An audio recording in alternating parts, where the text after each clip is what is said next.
Good evening, everybody. It's Thursday, or no, excuse me, it's Monday night in Pittsburgh, Pennsylvania. My name is Adam Bittner, assistant sports editor for multimedia at the Pittsburgh Post-Gazette. Joined for our Steelers post-game show here on the Post-Gazette Sports Now YouTube channel and podcast network by Paul Zeise, our Post-Gazette sports columnist after a 26-8 Steelers victory against the New York Giants at Acrisure Stadium. Paul, you were there. I want to just get your top-line reaction before we get into the particulars. I think it was a closer game than I think a lot of people had hoped for against a team of the Giants' caliber, but it also never felt like the Steelers were particularly threatened in this one. No, I mean, it's the kind of game where the only thing that matters, Adam, is win. Just get the win. Go to the bye week now. You're 6-2. You got through it. It seems like pretty much everybody's healthy. You know, and there's in a game like this, there's no style points. I mean, this is, they're a bad team you're playing against. You just want to get out of here without a win, with a win and without an injury. They did that. They did some good things, and there's some things that they need to clean up. Obviously, the game changed on a special teams play, which is good because this is a team that still, I think, is finding itself on offense, and quite frankly, they needed that spark. And so I think that all told, good night for the Steelers at home. I have no idea really what to read into this game, and much more than they played a really bad team and they won. But that's all that matters. I mean, this is one of those things where this is the part of the season we said basically you just want to compile wins. They compiled another win. Yes, indeed they did. We will get into the particulars of all of it, though. Before we do, just want to thank our sponsor this evening, Pella Windows and Doors of Pittsburgh. There's no better place to get new windows and doors installed in your home than Pella, who can help you save on energy costs year-round. Schedule a free in-home consultation with your local Pella Windows and Doors. Find the right product for your home and budget. Give them a call at 866-593-1560 to discuss your project further. That's 866-593-1560 to get started planning on your new windows and doors installation with Pella Windows and Doors of Pittsburgh. Paul, I guess we'll start with Russ just because quarterback talk always dominates around these parts. What did you think of how he played tonight? A little inaccurate at the beginning, throws on weighty downs, but finishes 20 for 28, 258 yards, 9.9 yards per attempt, which is huge for a Steelers quarterback in the last 5 years. Got the one touchdown, the one fumble, and took 4 sacks. What are you taking away from this performance from him this evening? I saw, at least 3 throws that he made that the other guy would not have made. So, if you're wondering, again, I don't want to get too far ahead of myself with him because he did beat the Jets and the Giants, but you know what I'm saying? But, you're starting to see why Mike Tomlin went with him, because he does give them a passing game and he does give them the ability to stretch the field, and he throws, still throws a really pretty pass. The one he threw down the field to Calvin, was it Austin that scored the touchdown? I think it was Austin that scored the touchdown. That was a dime. But then he threw the one to Pickens on the sideline. That was a ridiculous throw, and he made another really good throw to Van Jefferson. So all told, his deep ball is still pretty good. He is going to give the Steelers something they haven't had, I don't know, Adam, in a long time, which is a legitimate passing game. But again, we just got to see. It's a long season, and I think the schedule is going to start to get a little bit tougher now. So we're going to see how it translates now that they're going to get into probably the meaty part of their schedule. I think what he's demonstrating for me, Paul, is, with those moon balls, an ability to make the mistakes that he does make over the course of a game not matter quite as much, right? You missed that throw in the end zone early on. You had, I think, 2 guys open that you could have scored a touchdown with. Not a great night in the red zone. Most of their touchdowns came from outside the red zone, Paul. And when they were down deep, that's when they kind of ran into issues this evening. But if you're hitting 30, 40-yard passes downfield to kind of set yourself up, it doesn't matter quite as much if you screw up those plays early on, right? Well, and I think that's what we've talked about for a lot of years here with this team. 4 or 5 years we've talked about this, and that is basically they haven't given themselves a margin for error. For a lot of years, with their quarterback play being so bad, and the offense being so bad, I mean, they really haven't given themselves a margin for error. It looks like right now they've got a little bit of a margin for error. It looks like they've got, a quarterback that can maybe overcome some early mistakes. It looks like they've got a passing game that, teams have to worry about and respect. There's a lot that you have to like about what you see, given especially what we've seen for the last 4 or 5 years from this offense. And I think that, that's the key. The other part of it is, I'm trying to pull this up right here, but it feels like the receivers not named George Pickens were a big part of the offense. And quite frankly, let me see this. 1, 2, 3, 4, 5, 6, 7, 8, 9 different guys caught a pass tonight. I'm sorry, no, 8 different guys. Scotty Miller had one hit him in the hands. He probably should have caught one. It should have been 9. But the reality is he moved the ball around a lot to a lot of different guys. George Pickens, 18.5 yards per catch. That's probably what you want to see from him in that range. Van Jefferson had 4 catches tonight. Calvin Austin had 3. And I think that's an important thing. Uh-oh. We got all kinds of sirens and stuff going on here outside the stadium. But anyway, at the end of the day, I think, he moved it around to different receivers. And that's what you get when you have a good quarterback, when you've got a guy that, is a veteran like Russell Wilson. I think your offense becomes a little bit more versatile, and it becomes a little bit more scary for teams to try and stop. Yeah, I mean, it was talk about a big night going into the trade deadline for the receivers. You mentioned Van Jefferson. His 4 went for 62 yards with a long of 36. Calvin Austin's 3 go for 54 yards, a long of 29. Both averaged better than 15 yards a catch. Paul, I think I'll ask this question specifically in the context of Calvin Austin, because I think we've seen him make significant plays more so than Van Jefferson early in the season. I'm not sure I'm ready to call him a wide receiver 2 quite yet and say that he fills that need for the Steelers with his performance tonight and so far this season. But he's starting to live up, I think, Paul, to some of the endless hype that we saw when he was injured in that first season. We didn't see him much. We heard a lot about the speed. He's at least looking like a useful player to me, and like he was worth that draft pick that they used on him a couple years ago. Well, you're talking about Calvin Austin, right? Yeah. Yeah. Because I think you actually said Van Jefferson, but that's I okay. apologize. It's late. Yeah. He actually made a couple plays tonight, and the big one obviously was the punt return, right? I mean, forget about what he did catching the ball. The punt return was a really big play for them. I really think that actually was probably the difference in the game. They were kind of reeling at that point. I think it was tied, wasn't it, at the time, or maybe they were up 3. I think it might have been tied. Either way, he breaks that punt return, and it just sort of changed the dynamic of the entire game. And so, again, it's something to build on. Game after game after game after game after game now. It's something to build on to see if he can be that guy. If nothing else, he maybe is a guy who is sort of the catalyst for big plays like he was tonight. Not just in the receiver as a receiver, but in the kicking game.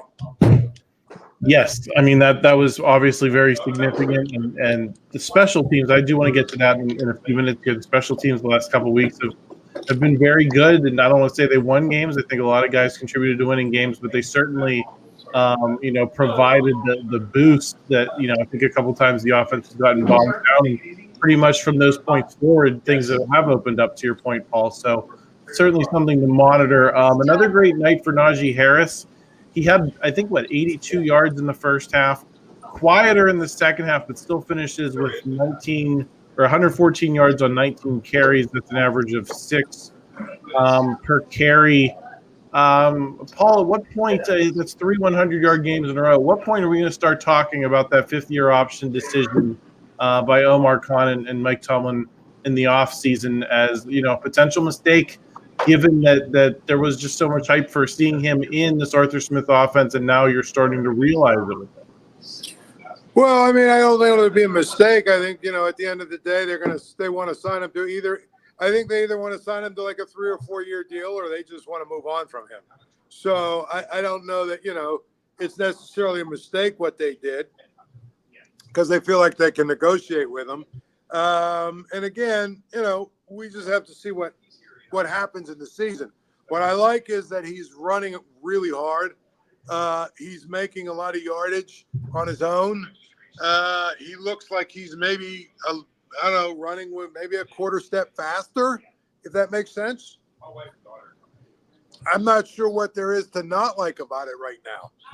I think he's doing really, really well. So to me, it's just sort of a process for this team. The offense, the offensive line had a whole bunch of mistakes tonight. I mean, the offensive line almost got Russell Wilson killed a couple of times. The offensive line had some bad penalties. Broderick Jones continues to be just sort of an enigma in so many ways. So, that's a part of it. They've got to get better up there up front, because, again, they're going to play teams that are a lot better than the Giants and the Jets and some of the teams they've played. So they've got to fix that. But, step one, like you said, a couple of good signs. Receivers not named George Pickens tonight contributed probably more than they have all year. Najee Harris continues to run hard. Jalen Warren, had 46 yards and averaged 5 yards a carry out of the back, and was a factor. They ran as a team for 167 yards.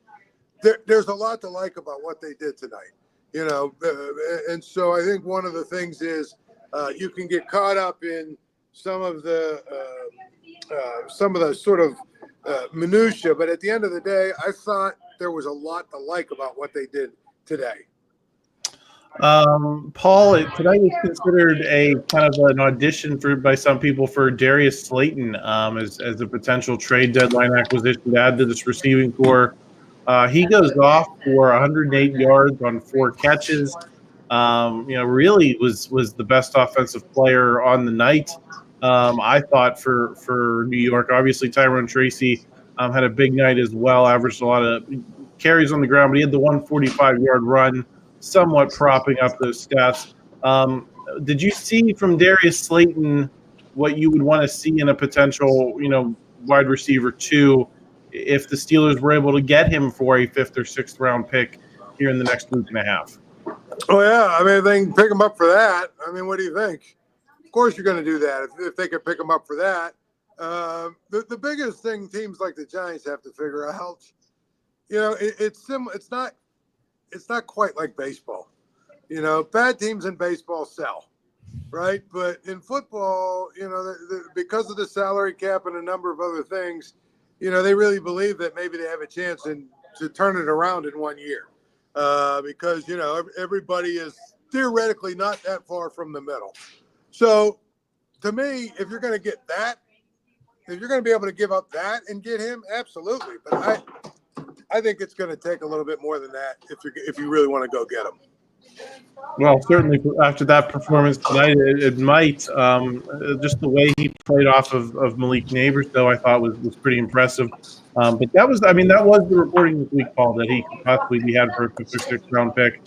And now the Giants lose, so now they're 2-6, and I think you can say that the team we saw tonight does not have much of a prayer of reeling off like 10 wins in a row to get into playoff contention. So that'll be interesting to see how that plays out this week. Paul, another big play from Darnell Washington in the passing game. Several weeks in a row, I've been impressed by how they've been using him. He's never going to be like a 10 target a game type of tight end, I don't think. But do you think he is somewhat underestimated as a piece of this passing game, considering how he's starting to put up some stats? And probably last season I think they barely targeted him at all. He was just kind of an extra lineman in there. I think he's certainly outplaying that label at this point. Yeah, I mean, I think the thing about it is, he's tonight. I thought he had a really nice play, and it seems like they're trying to figure out how to use him within the context of the offense, because I do think that he is actually not horrific at catching the ball, And, he's never going to run away from anybody. But when he gets moving, he's a big dude to try and tackle. I'm trying to look right now. His catch tonight was like 20 yards, wasn't it? Something like that? 29 yards on his one catch. That was it tonight. But, it's not the only time he's been involved in this passing. I'm pulling up the game log now. 4 targets against the Jets for 36. 2 for 31 against the Colts a few weeks back, a couple quiet games in between, but they're using him, Paul. He has stats on this game log for us to reference, and he's averaging 9.1 a catch plus the 29 tonight. I think that's going to go up. That's pretty good for a primarily blocking tight end. Right. But again, in this offense, it's important. It's really, really important in this offense, I think, to have multiple tight end, options. And I think Connor Hayward is a good football player fundamentally, but I don't know that he's your real option as your second tight end. Darnell Washington is.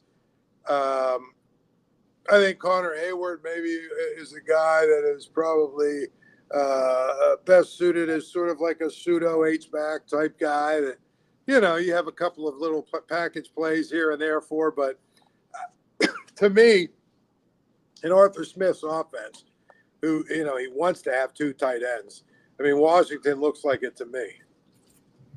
Yeah, and I think he's living up to, I remember draft night, there were a lot of people that were very excited about him, and I think that kind of faded last season when he wasn't getting targeted a ton, didn't quite live up to the label that I think people had for him. I think you're starting to see that upside and the ability to make a key play at a key time, even if he's not dominating the stat sheet. Paul, what's your read on the Broderick Jones situation? Has another huge crushing penalty on that first drive tonight. Basically costs them a touchdown. How did you think of how he bounced back from that? Or are you still concerned about him? As we look toward the second half of the season, and still seeing, I think some significant gaps in his game. Broderick Jones, is that who you said? Yes. Yeah, I think you have to be very concerned about him. You do. I mean, I don't know how you couldn't be. The guy is. It's at times he's been a sieve. At other times he's a penalty machine waiting to happen. He looks lost at times. I think I used the word enigma to describe him earlier in the show, and I believe that. I believe that. I don't know what to make of him right now, Adam. I'm not going to use the B word, bust. That as you know, I do the live chat during the game. And of course, they, many of the fans want to use that word. I'm not ready to use that word, but I will say I think that it's important that he starts to take some strides and show that he's going to get better. Because it's amazing that we're sitting here saying that basically the rookie first-round pick that got hurt was actually, much better than Broderick Jones, who was this is supposed to be his second year. He's supposed to be taking a stride. Supposed to be taking a step forward. I don't know. I haven't seen it yet. So, to me, you got a bye week or whatever we call it, open week here. So you've got a number of days that you can get him, and you hope that the next week that you play, which is against the Washington team. They keep changing their name after the Washington team they play. You hope that he starts to get better because when they start playing better teams, if he's going to play at this, make the mistakes he's making and give up some of the, there was one play he almost got Russell Wilson killed tonight. If he's going to do that against better teams, that could become the thing where it starts costing them games. Yeah, and listen, you knew that on some level Broderick Jones was going to need some time to develop. I don't think the expectation was he was going to come in here and be a Pro Bowl player instantly. It was going to take some time, but I think the big concern is that he's getting worse than he was a year ago. And over the course of a long season, those mistakes are going to show up Paul, there's been some comments too about the red zone offense. Obviously, those first 3 drives, you come away with field goals instead of touchdowns. Are you concerned at all? Is that the one area that you're looking at and saying that they're missing Justin Fields a little bit and his ability to kind of make guys miss in those tight areas? Because I think that's really the only area that I look at and say that he could make this offense better. I think between the 20s, Russell Wilson has shown you through 2 games that why he's the guy, but they still got some things to figure out though. Yeah, and I think, again, I mean, Adam, it should have been 21 to whatever. The first touchdown is called back because of a face mask on Broderick Jones. The second time they got down in there, I thought I forget what else happened, but they screwed it up and they ended up having to settle for a field goal. That's something that's going to come, I think. The biggest thing is they got to stop making mistakes. Stop, because even Justin Fields, as good as he is in the red zone or inside the 10 or the 5, if you have your right tackle making an offensive face mask, you ain't scoring. So I just think that is something that's going to come along. The timing will get better. They'll cut down on some of their mistakes. And I think that, I wouldn't worry too much about that in the red zone. I just feel like they made some mistakes tonight in the red zone. Otherwise, they probably would have scored at least 2 more touchdowns. Yeah, I agree. Paul, we were testing the bounds of the rule book tonight because that was another thing that cost them in the red area was George Pickens getting the same foot down twice. That was the other one, yeah. The touchdown not counting.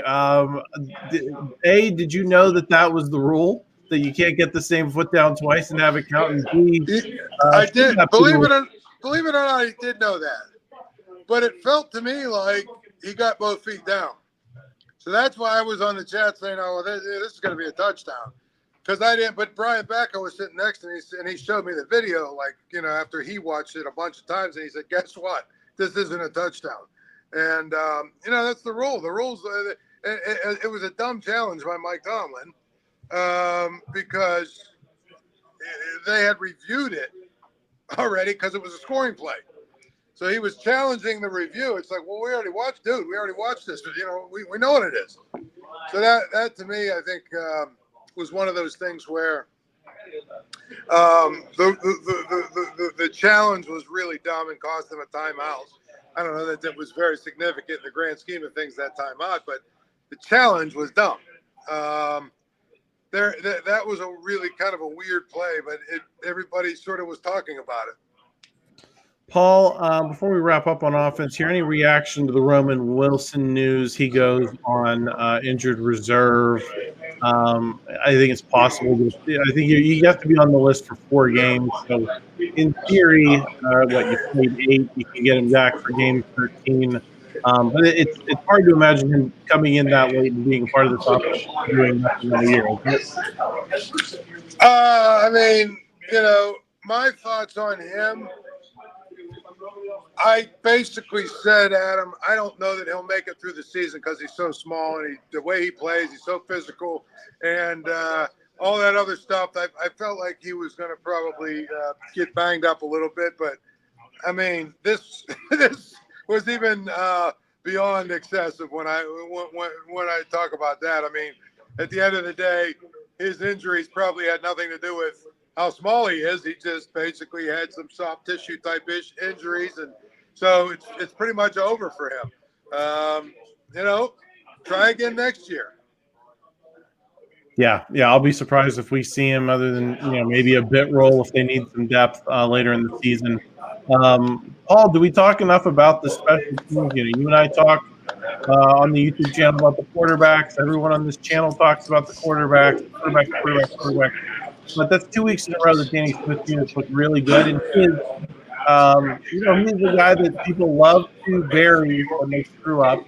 So I think he's got to give him his props for the way this team has played the last couple of weeks and being a real meaningful asset. Yeah, I mean, I really believe that, you got to give him credit. The last 2 weeks, they've played well. I mean, those units have played well. you could make the argument because Chris Boswell is a special teams player that maybe those units are as good as Boswell, I mean, as good as any units in the league. But most of that is Chris Boswell. The last 2 weeks, though, they've covered well, they've returned well, they've made plays. Obviously, the return tonight, as we talked about, changed the game completely. You know what? We do like to bury Danny Smith, when things go wrong on special teams. But the last couple of weeks, that unit has gotten them done in a big way. So you got to give them credit. Going to get into the defense here in a second. Before we do, just want to thank another sponsor, Goldberg, Persky, and White. If you were diagnosed with mesothelioma or lung cancer, call your local attorney at Goldberg, Persky, and White. For over 40 years, their firm has represented thousands of lung cancer and mesothelioma victims. Call 1-800-COMPLEX or visit gpwlaw.com for a free consultation. Paul, Landon Roberts is flying around tonight. Made a couple big plays, hitting hard early in the game. Is he still an underrated asset on the team? I know he's got kind of a cult following, but sometimes it still feels like we don't talk about him quite enough, and the the thump he adds to this defense. Well, he does bring the wood for sure. I mean, he smacks. He comes up, he makes some plays, still misses some plays, but he, for the most part, makes a lot of plays that seem to be high impact plays. He's been a really good addition for them. The guy that's a bit of a disappointment is Patrick Queen. He's very inconsistent, misses some tackles. But he's another guy that can bring the heat whenever he does actually get to the point of attack and hit somebody. So between those two, and then Peyton Wilson is obviously, I think, the surest tackler they have on their defense. It's amazing to me, but it's true. He's probably the surest tackler they have, and so those three inside linebackers, I think, are all playmakers. And on some level, I think you'd like to see more from Queen, but Landon Roberts has been a good addition over the last. They added him last year, and then of course Peyton Wilson. What more can you say about him? He gets to where he needs to get to, and he makes the play when he does. Paul, it was another night. I think about the Cowboys game tonight. The Giants were able to hit some passes down the field, especially early on, kind of kept them in the game. Defense kind of locks down on Daniel Jones late, 4 sacks. He finished with a not great stat line, but you gave up some of the significant plays. Then we mentioned Tyrone Tracy earlier in the show. 20 carries, 145 yards, averages 7.3 yards per carry. Are you worried at all about the volume of big plays we're still seeing give up, even though it's able to clean things up with forcing mistakes from these bad teams they've been playing? Well, I mean, I don't know how you could not at least be a little concerned. I mean, you played a bad offense with a bad quarterback. And some okay skill guys around him, but I wouldn't call that the skill position players they have high level. They've got a couple of good players. I mean, you gave up, as you said, 394 total yards. They averaged 5.9 yards per play. Daniel Jones completed 24 passes. I mean, they ran for 157 yards. The biggest thing is when he got to the red zone, they didn't score a touchdown. That was probably the biggest thing. I mean, they didn't score a touchdown. You kept them out of there. Daniel Jones fumbled on that last drive, or the next to last drive. That saved them there. But the biggest thing to me in this game is the fact that you got gashed in the running game. Gashed. And I think we've seen a little bit of that from time to time. And some of these teams, I think, convince themselves that they have to try and throw it here and there when their running game is working against the Steelers. And that just sort of plays into, Watt and company coming after you and making those high impact plays. But at the end of the day, as you said, they averaged 6.3 yards per carry. They rushed for 157 yards. That ain't good. That's not good at all, especially, given your opponent. Well, and given that I believe neither of the Giants' lead running backs was over 300 yards for the entire season going into tonight. So you give up half of their rushing totals for the year, or in Tracy's case, in a single game. And so I think that's, a level of concern there. But I will give them credit, Paul. They were getting after Daniel Jones as well. It felt like they were just kind of hammering him. Like, other than a few kind of big plays they gave up in the second half, they were dominating the Giants physically. Does that give you a little bit of a little bit of faith that with the bye week they can kind of look at the film and maybe clean some of this up? I mean, again, I don't know how much you're dominating physically up front when you're getting run over like they were. So my point is, maybe it's just some gap coverage and, like you said, some film, and they look at it. But I would definitely keep my eye on that situation and see over the next few weeks. They have the bye week, but then after that, kind of see, well, are they going to be able to stop that? Because the reality is, in 2 weeks, 3 weeks from now, or whatever, when the Ravens come in here with Derrick Henry and Lamar Jackson, if you can't stop the run against them, it could be a really long day for your defense. Paul, have you seen a defensive player who's not just as disruptive as TJ Watt, but just seems to have impeccable timing? I mean, Russell Wilson gives up a costly fumble. It's looking like the Giants might get a chance to tie the game in the dumbest way possible. And he just comes up with the strip sack. You always talk about the clutch gene in the context usually of offensive players pretty much in any sport. But he just seems to have a knack for making exactly the right play at exactly the right time for this team. Yeah, I mean, there are some guys that you've seen, Aaron Donald was one, but the guy that I can remember that really, really sort of reminds me of is Lawrence Taylor. And you're maybe too young to remember Lawrence Taylor, but Lawrence Taylor was incredible from this standpoint. When the game was on the line, when they needed something, the Giants needed something from him, there was nobody better at going and making a play to change the game. It's obviously why he's a Hall of Famer. It's why he's considered, the gold standard and one of the greatest of all time. Same kind of thing. When they needed a big play or when they needed something to happen, he was always the guy who seemed to make that play for them. Another interception for Beanie Bishop, Paul. 3 in 2 weeks. Is there much more to say other than he looked good? I mean, he's been very fortunate. He's gotten a couple of bounces to go his way, but, he's made the catches, so give him credit. It's amazing, though. You read between the lines and you read some of the things that Jerry Dulac has written, and it seems like the Steelers are counting down the days to get Cam Sutton ready. Yeah, and I think he adds a dimension to this offense. But listen, for an undrafted free agent, I think you've already gotten the bang for Absolutely. Your games. He's far better than I think than anyone could imagine or could have hoped for, and that's what you want when you get a guy like that.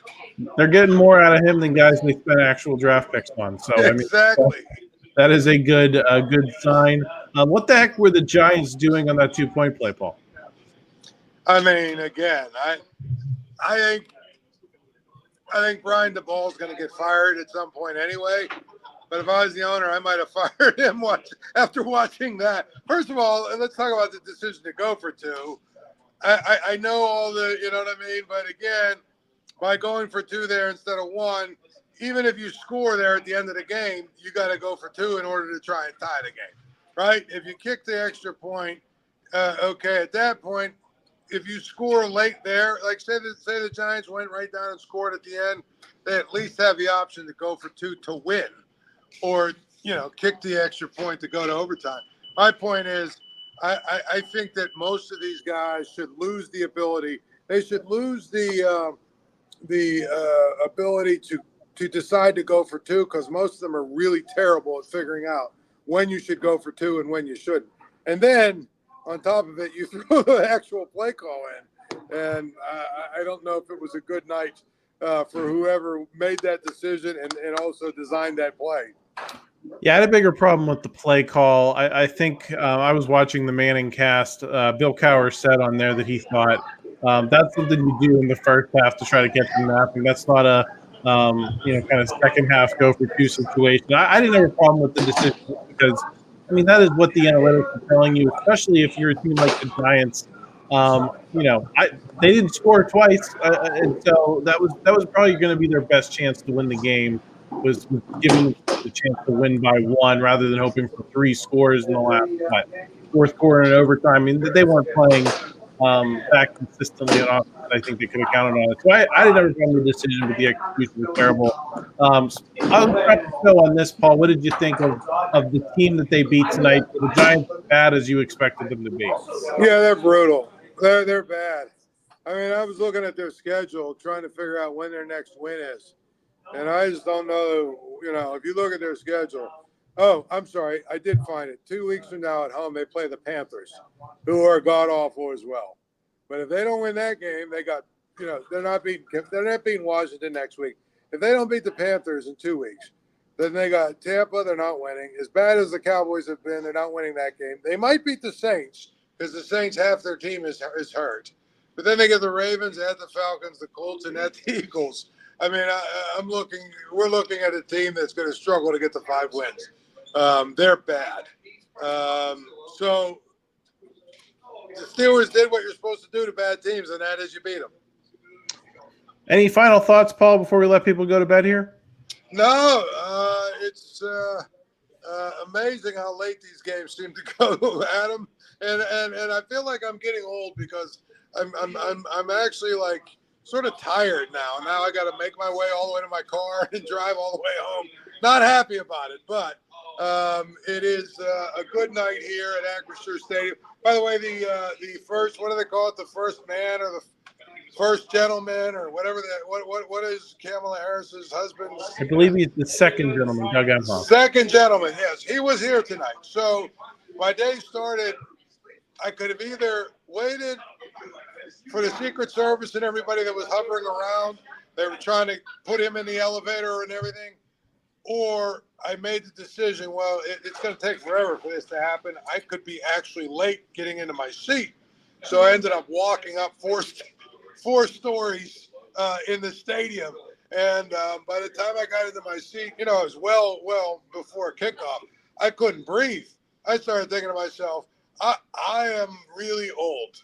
And so that being the spirit of this, I'm really old and I'm actually kind of tired. And quite frankly, my legs are a little bit sore from doing the Rocky, the Rocky impression up the stairs of the to get here to the top. It was like halfway up. I was like, this seemed like a good idea when I said, I'm just going to take the stairs. Let's just say next time I'll wait for the Secret Service and everybody else to clear out and the elevator to come back down to get me.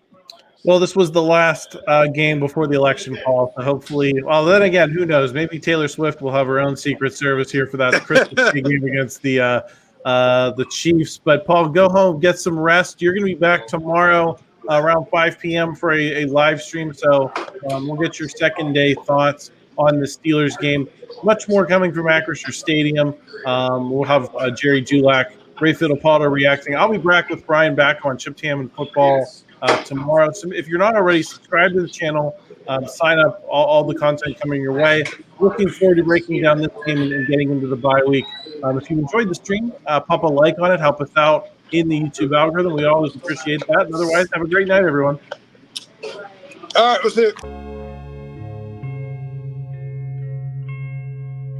Thank you for checking out this content from Post-Gazette Sports. If you watch this video on YouTube, please like the video and subscribe to our channel.